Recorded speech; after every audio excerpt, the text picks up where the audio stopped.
WWE made a top 10 debuts of all time list. We're going to go over that. And they're bringing WWE internationally alongside a potential spoiler for what's going to happen after Night of Champions with the Bloodline and what's going to happen tomorrow with the Bloodline as well. Strap in, get your popcorn, drop a like if you enjoyed. Thank you for 700 subs. I love you.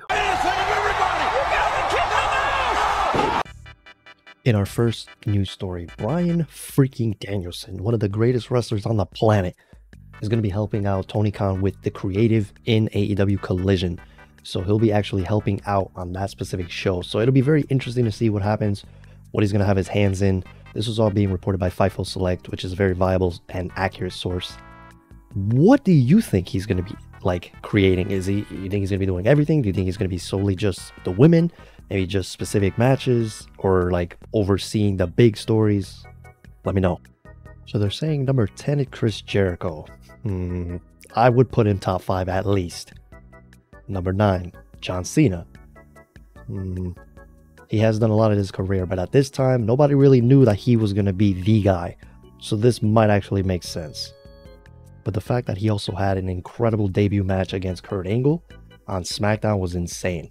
I mean, even Kurt Angle was on record saying that he was trying to gas Cena out, and they actually went out there and put on a banger. So much so that backstage, Undertaker personally went up to him, asked him for his name, and shook his hand. Pretty good debut.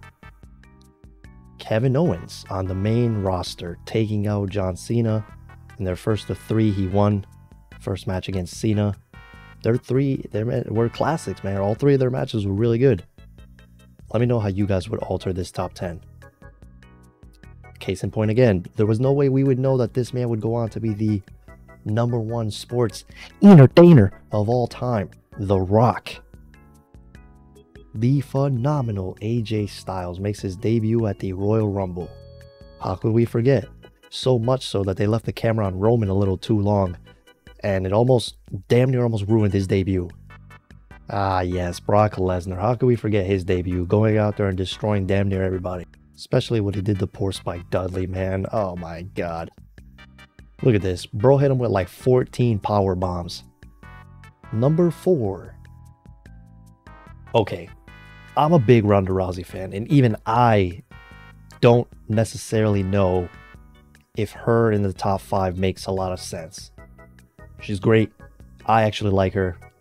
But we got to look at this from an unbiased standpoint. I mean,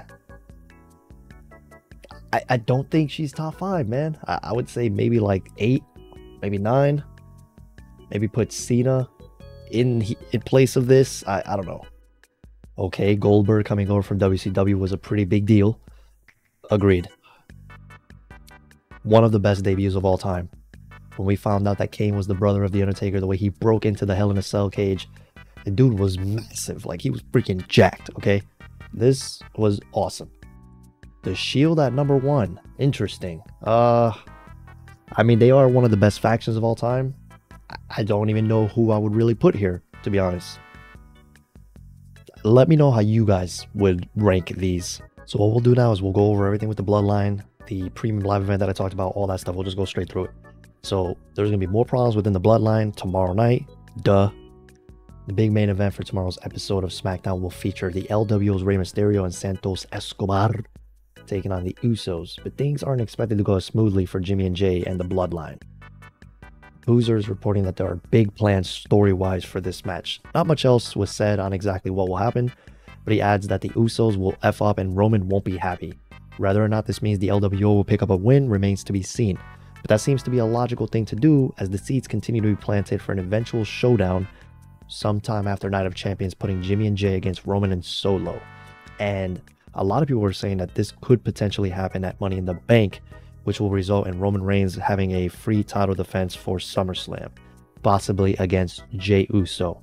Seeing as how the storyline is continuing down that path where they're splitting, you could have the Usos maybe cost Solo and Roman the titles at NLC, which will result in a catastrophic split between them, resulting in Roman and Solo versus the Usos Money in the Bank, which will then result in Jay potentially facing the Tribal Chief at SummerSlam.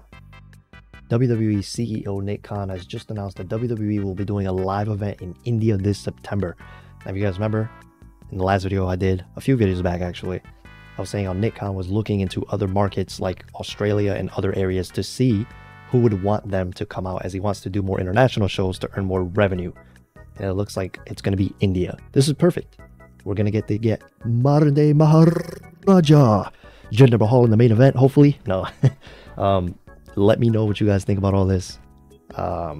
We also could potentially be seeing a huge DIY reunion potentially against Sami and Kevin Owens at SummerSlam as well. Or not reunion, but they're going to be fighting most likely against Sami and Kevin as well. That's all I got for you. Thank you for watching.